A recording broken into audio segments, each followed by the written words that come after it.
So let's talk about perfect competition and the supply curve.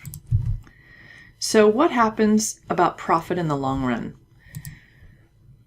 If firms in perfect competition are earning more than break even, in other words, if they're covering their costs and then some, then there's profit. And this profit will attract new entrants. And the reason this is interesting is that, as a reminder, there are no barriers to entry in this market. So there's nothing to stop new firms from coming in and starting to compete with the incumbent firms. So you can think about this as the quantity supplied by the industry is going to depend on the market price given, right? So if the price begins to rise, you're going to see new entrants come in.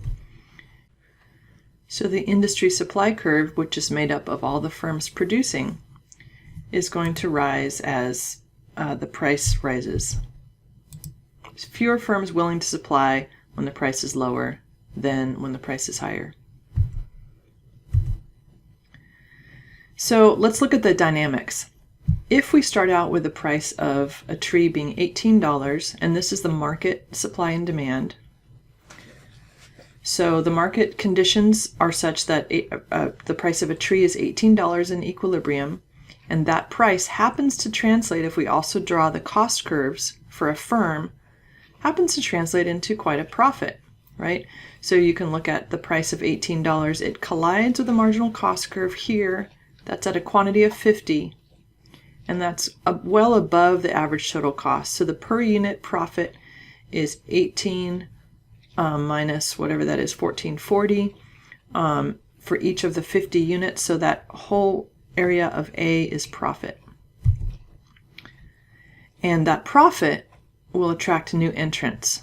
So the supply curve of firms is going to increase. The market supply increases here. And as new firms come in, that pushes down the price through the dynamics of market equilibrium. Nothing else changes. Supply increases, price goes down. And as the price goes down, that begins to eat into profit. You can see that $16 is going to collide with marginal cost at a lower quantity for each individual firm. There's more firms, but each of them will have less of the market and at a lower price, so that the new profit becomes that shaded area of B, or the striped area of B. Still profitable though. So we should expect new firms to continue to enter as long as this industry or these firms are showing above normal or excess or economic profit. So new firms keep coming in as long as there's profit. And even at this lower price here, this approaching $14, you're still going to have some profit. When does that stop? When we get to the break-even point, when there's no longer profit.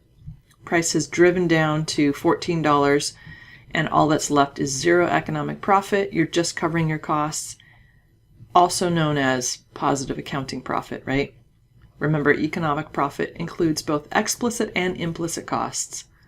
So even if you're earning zero economic profit, it's going to show as a positive accounting profit. But this is where the price will be driven down to. So in perfect competition, over the long run, expect the price to always get driven back down to break even. So here's another look at that whole process. You've got the existing firm's response to an increase in demand, in the short and long run market response to the increase in demand, and then the existing firm's response after the new entrants come. So if there was a situation where the price rose to $18 because of demand, that's going to increase. So let's tell a whole story here. Let's say your firm starts out at break even, and then something happens to make it profitable. What's going to happen next? So let's say there's an increase in market demand. In the middle section here, you're looking at the market conditions. So there's been an increase in market demand, bringing the price up from $14 to $18. And what that means is that's going to increase the profit of your incumbent firms, and that will increase the supply. So this will attract those new entrants.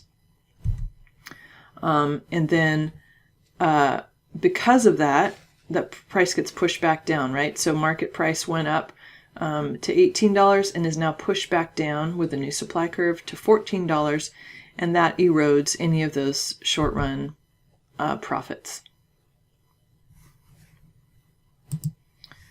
So we're looking at the long-run response, the supply of the industry, and it's going to be pretty much driven back down. So the story is, as demand went up, profits went up, and new firms came in, supply went up, pushed price back down, back to zero profits. So many of us start to think at this point, like, why would you ever want to be in this kind of a market? And the answer is, remember that we're using economic profit rather than accounting profit. So basically, any positive economic profit means that this firm is able to cover its costs, both explicit and implicit.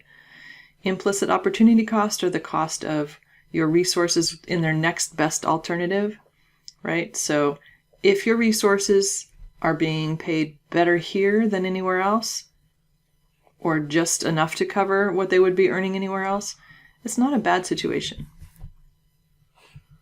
But to be clear, firms prefer more profit. So would you prefer to be a perfectly competitive firm who has really no hope for long-run profit, or something different that maybe does have potential for long-run profit? You'd probably prefer the second. But this isn't so bad. And it certainly has benefits to society. Prices getting pushed back down, costs being minimized, lots of good things. All right, so let's check in with a question.